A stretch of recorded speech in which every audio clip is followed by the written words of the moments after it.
À chaque enfant son histoire est heureux de vous raconter son histoire du jour. Bonsoir les enfants, Erev Tov, comment allez-vous aujourd'hui? Bien? Très bien? Super même? Oui, parfait, mais je préfère la réponse Baruch Hashem. Et je suis si heureux de vous retrouver aujourd'hui pour l'histoire de la paracha. Une paracha qui commence par la lettre Tav. Ça vous dit quelque chose? Allez, je vous aide. La paracha de la semaine s'appelle Toldot. Oui, bravo les enfants. Notre paracha de la semaine s'appelle Toldot. Je suis sûr que vous avez déjà entendu parler de Yitzhak, Rivka, qui ont prié pendant 10 ans pour avoir un enfant. Baruch Hashem, Rivka va tomber enceinte de 2 jumeaux qui se bagarrent dans son ventre. Normal, Rivka va accoucher de 2 enfants très différents. Yaakov Avinu, qui étudie tout le temps la Torah, et Esav le Racha, qui passe son temps à chasser et à tuer. Mais, les enfants, savez-vous qu'il y a dans notre paracha un épisode très curieux, une histoire avec Yitzhak Avinu et des puits. Yitzhak Avinu, des puits. Mais quel rapport? Vous voulez le savoir les enfants? Alors, écoutez plutôt cette histoire. Celle-ci se passe en Amérique, à New York plus exactement. Dans la choule du rabbi, le 770, beaucoup de juifs viennent voir le rabbi. Il y a toutes sortes de juifs. Des juifs du monde entier. Des juifs d'Espagne, de Russie, de Pologne, de France. Certains de ces juifs portent un chapeau, d'autres une kippa, d'autres encore portent des chemises à carreaux, tandis que leurs voisins portent un costume.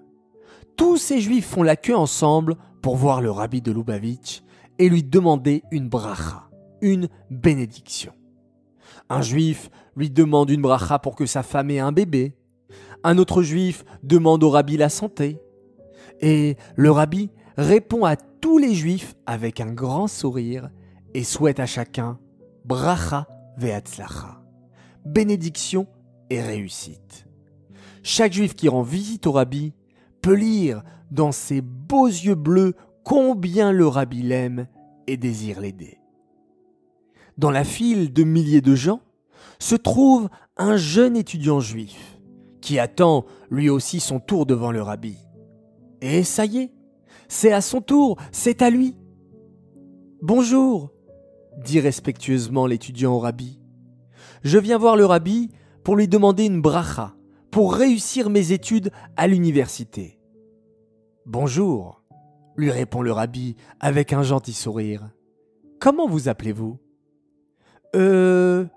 bégaye le jeune étudiant un peu gêné. Je m'appelle Irvine. C'est mon prénom. Je n'ai pas de prénom juif, car, vous savez, mes parents n'étaient pas très religieux et je n'ai pas reçu de nom à la Torah. Ne vous inquiétez pas, le rassure le rabbi. Dans la Torah, votre prénom Irvine ressemble à Yitzhak. Yitzhak ? Répète le jeune homme, très attentif. Donc, en hébreu, cela veut dire que je m'appelle Yitzhak. Oui, Yitzhak, répète le rabbi. Savez-vous qui était Yitzhak ? Pas vraiment, hésite le jeune étudiant. Vous savez, je n'ai jamais été à l'école juive. Je connais pas trop la Torah. Yitzhak, c'était le fils d'Abraham. Il a failli être sacrifié, non ? Exact, répond le rabbi. Mais vous savez, Yitzhak Avinu était surtout un creuseur de puits. Un creuseur de puits ? Mais pourquoi un tzaddik comme Yitzhak avait-il besoin de creuser des puits ? Le rabbi le regarde en souriant et lui dit « Oui, Yitzhak était vraiment un creuseur de puits. Pourquoi il creusait des puits ? Pour trouver de l'eau, je suppose, répond le jeune homme. Exact. Lorsque quelqu'un creuse un puits, explique le rabbi, c'est parce qu'il sait que sous la terre, il y a une source d'eau. Elle est bien cachée sous la terre et il faut creuser, creuser, enlever la boue et les pierres qui la recouvrent pour trouver l'eau en dessous. Ah, je comprends. Vous savez, poursuit le rabbi en souriant, vous vous appelez Yitzhak. Vous devriez faire comme Yitzhak Avinu et creuser des puits. Hein ? Mais je suis en train de finir mes études d'ingénieur. Je ne comptais pas du tout faire le métier de creuseur de puits. Le rabbi sourit et lui explique. Nous devons tous faire comme Yitzhak. Creuser un puits, cela veut dire que dans chaque juif, il y a une neshama magnifique qui est comme une source d'eau. Et il faut creuser, creuser pour faire jaillir cette neshama. Parfois un juif ne fait pas Torah et mitzvot parce que sa neshama est cachée, cachée tout au fond de lui. Et nous, comme Yitzhak, on doit creuser, creuser le puits, parler à ce juif et encore lui parler pour faire ressortir sa belle neshama. Vous aussi, conclut le rabbi.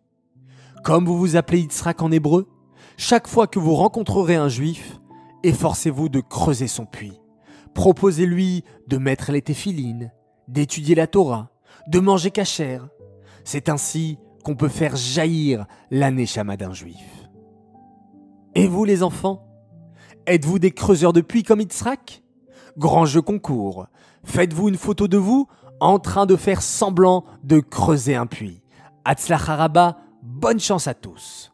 Je vais tout de suite annoncer notre grand gagnant et c'est une gagnante aujourd'hui du concours de la paracha de Chayei Sarah où il fallait m'envoyer une photo de vous près des beaux bougeoirs de votre maman et la gagnante s'appelle